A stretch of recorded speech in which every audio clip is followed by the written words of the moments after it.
एक छोटे से शहर में कहते हैं पंडित जी, जो न तो पंडिताई करते हैं न किसी पंडित के घर पैदा हुए हैं, लेकिन फिर भी पूरा शहर और तो इंटरनेट की बदौलत जाने कहां कहां के लोग उन्हें पंडित जी के नाम से ही जानते हैं। उनका असल नाम तो ब्रजभूषण है। एक सरकारी ऑफिस में जिंदगी भर काम करने के बदले ठीक ठाक पेंशन लेकर रिटायर हुए हैं। घर में सिंपल सी वाइफ है, 2 बेटे हैं जो बड़े शहरों में अच्छे जॉब्स पर हैं। अब सवाल ये उठता है कि दुनिया, यहां तक कि उनकी पत्नी भी उन्हें पंडित जी क्यों कहती है। इसके पीछे एक कहानी है, कहानी जो कि पंडित जी, मेरा मतलब ब्रजभूषण जी के जीवन में घटी सच्ची घटना भी है। बात उस दौर की है जब हमारे देश में कंप्यूटर रेवोल्यूशन शुरू ही हुआ था। तमाम बड़े सरकारी ऑफिसेज में कंप्यूटर लगाए जा रहे थे और एम्प्लॉइज को उन्हें चलाना सिखाने के लिए ट्रेनिंग दी जा रही थी। ब्रजभूषण जी हमेशा से पढ़ने और नई चीजें सीखने के बड़े शौकीन थे। उन्होंने न सिर्फ लिटरेचर बल्कि रिलीजियस किताबें भी बड़े इंटरेस्ट से पढ़ी थी। बल्कि उनकी पत्नी के शब्दों में कहें तो रामायण और गीता तो वो घोंट कर पी गए थे। अक्सर घर और ऑफिस की महफिलों में बहुत सुंदर शब्दों में रामचरितमानस की चौपाइयां और गीता के श्लोकों की बड़ी सिंपल और इजी एक्सप्लेनेशन देते थे। अब जब कंप्यूटर सीखने की बारी आई तो उन्होंने इसमें भी बड़े इंटरेस्ट के साथ पार्टिसिपेट किया, जबकि उनके साथ के बाकी लोग जाने क्यों बड़े बेमन से कतराते हुए ट्रेनिंग में हिस्सा ले रहे थे। उन्हें ट्रेनिंग देने वाली टीम कहीं बाहर से आई थी। 4 जवान लड़के जो शायद अभी अभी पढ़ाई पूरी करके निकले थे, इन्हें सिखा रहे थे। इस टीम में एक लड़का था जो बहुत कूल और काम नेचर का था। बड़े पेशेंस से इन लोगों को सिखाता था और कभी भी बेवकूफी भरे सवालों पर गुस्सा नहीं होता था। इस लड़के का नाम संदीप था। ब्रजभूषण जी को संदीप बहुत पसंद था। इधर कुछ दिनों से ब्रजभूषण जी देख रहे थे कि संदीप कुछ शांत सा रहने लगा था। उसके चेहरे पर हमेशा रहने वाली मुस्कान जैसे डिम सी पड़ गई थी। अक्सर कहीं खोया सा रहता और एक अजीब सी सैडनेस उसकी आंखों में बनी रहती। अब ब्रजभूषण जी एक्सपीरियंस्ड आदमी थे, जानते थे कि अगर इस एज में डिप्रेशन ने पकड़ लिया तो जिंदगी खराब कर देगा।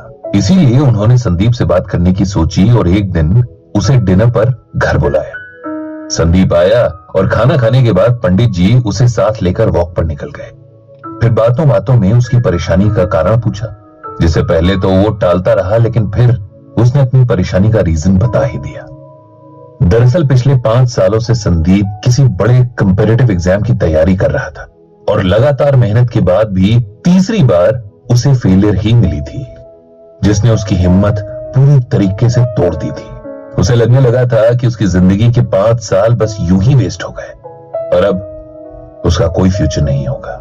इतनी मेहनत के बाद मिले फेलियर ने उसे चौथे और आखिरी मौके के लिए भी मायूस कर दिया था। वो अब आगे एग्जाम्स की तैयारी नहीं करना चाह रहा था और कहीं ना कहीं अपनी फेलियर के लिए खुद को ही गिल्टी मान रहा था, यानी दोषी ठहरा रहा था कि शायद उसकी मेहनत में ही कहीं कमी रह गई थी। ये सब सुनकर ब्रजभूषण जी ने तुरंत संदीप को श्रीमद् भागवत गीता का ये श्लोक सुनाया। कर्मण्येवाधिकारस्ते मा फलेषु कदाचन मा कर्म फल हेतुर्भुर्मा ते संगोस्त्व कर्मणि। जानते हो संदीप, इसका मतलब क्या है, मीनिंग क्या है? ये श्लोक भगवत गीता के दूसरे चैप्टर का 47वां श्लोक है। जब अर्जुन रणभूमि पर अपने सगे संबंधी, अपने गुरु, भाई और दोस्तों को देखकर युद्ध छोड़ देना चाहते हैं, तब भगवान उसे गीता का उपदेश देते हैं। और गीता का ये श्लोक तो संपूर्ण गीता की समरी जैसा ही है। इसका अर्थ अगर समझ लें तो जीवन की सारी परेशानियां दूर हो जाएं। संदीप ने पूछा कि आखिर क्या है इस श्लोक का अर्थ और इसमें ऐसा क्या है जो आप इसे हर परेशानी का सलूशन बता रहे हैं? ब्रजभूषण बोले, इसका अर्थ है कि हे अर्जुन, तेरा अधिकार कर्म करने में है, उसके फल में नहीं। तू कर्म के फल के प्रति आसक्त ना हो या कर्म न करने के प्रति प्रेरित ना हो। सिंपल वर्ड्स में कहें तो हम में से हर कोई कुछ भी करने से पहले उस काम के रिजल्ट के बारे में सोचता है। जैसे बच्चे पढ़ाई शुरू करने से पहले फर्स्ट आने की विश करते हैं। बिजनेसमैन दिन की शुरुआत में ही शाम तक मटेरियल पूरी तरीके से यूज हो जाने की विश करता है। इंजीनियर नक्शा बनाने से पहले ही कोई मास्टरपीस बनाने की ख्वाहिश रखता है। हाउसवाइफ सब्जी काटने से पहले ही सोचती है कि आज का खाना खाकर तो उसका परिवार उसकी तारीफ करेगा। हर कोई अपने हर काम से अच्छे फल की उम्मीद करता है, जबकि हमारे हाथ में सिर्फ और सिर्फ अपना काम करना है। उसका रिजल्ट क्या मिलेगा, कैसा मिलेगा, कैसे मिलेगा, इस पर ना तो हमारा कोई कंट्रोल है और ना ही राइट। ये सुनकर संदीप बोला, अगर हम रिजल्ट की इच्छा ही नहीं रखेंगे तो उस काम के लिए मोटिवेशन क्या रह जाएगा? ऐसे तो हम कोई भी काम बस टाइम पास के लिए ही करेंगे, नहीं? ब्रजभूषण जी बोले, नहीं, इसका ये मतलब नहीं कि हम अपने काम में इंटरेस्ट ना लें या अपने एफर्ट्स में कमी करें। इसका मतलब ये है कि हम ये समझ लें कि हमारे कंट्रोल में सिर्फ हमारा काम है। उदाहरण के लिए, एक बच्चे का काम पूरे साल भर अच्छे से पढ़ाई करना है, लेकिन परीक्षा का रिजल्ट और भी कई बातों पर डिपेंड करता है, जैसे कई बार कॉपी चेक करने वाले के मूड पर भी। ऐसे में यदि नंबर उस बच्चे की एक्सपेक्टेशन से कम आ जाते हैं तो उसे ना तो अपनी एबिलिटी पर शक करना है, न ही आगे मेहनत करने में कोताही करनी है। हमें हर हाल में अपना बेस्ट देना है। उसके बाद क्या होता है ये ईश्वर पर छोड़ देना है। किसान जब खेत में बीज बोता है, रात रात जागकर फसल को पानी देता है, तब वो अपना काम कर रहा है। लेकिन अगर सूखा पड़ जाए या उसकी फसल को कोई बीमारी लग जाए, तब किसान को अपने आप को इसकी वजह नहीं समझना चाहिए, क्योंकि ये बात उसके कंट्रोल में नहीं थी। जीवन में बहुत कुछ ऐसा है जिस पर हमारा कोई वश नहीं है, लेकिन खुद पर और अपने कर्म पर हमारा पूरा वश है। इसीलिए उसमें कमी नहीं रहनी चाहिए।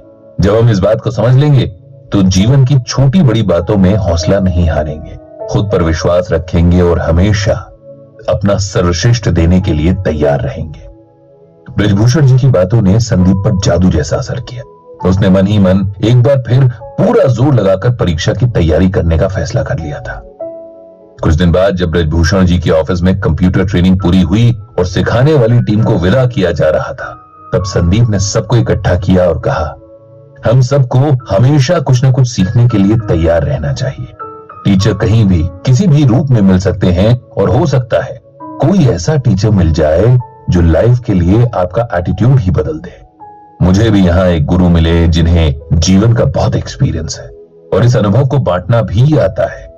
ये गुरु हैं ब्रजभूषण जी, जिन्हें मैं आज से पंडित जी कहकर पुकारूंगा, क्योंकि पंडित का अर्थ होता है ज्ञानी, ज्ञान देने वाला। साथ ही गुरु दक्षिणा में मैंने उनके लिए एक ब्लॉग तैयार किया है जिसका नाम रखा है गीता ज्ञान। इस ब्लॉग से पंडित जी गीता के जरिए लोगों को उनकी परेशानियों में राह दिखा सकते हैं, उन्हें उम्मीद देकर नए ढंग से जीना सिखा सकते हैं। इस तरह उस दिन से ब्रजभूषण जी का नाम पंडित जी पड़ गया और उनका गीता ज्ञान ब्लॉग एक जरिया बन गया जहां लोग अपनी परेशानियां पंडित जी को लिखकर गीता के जरिए उनका सलूशन पा सकते थे। और ये गीता ज्ञान आप सुन रहे हैं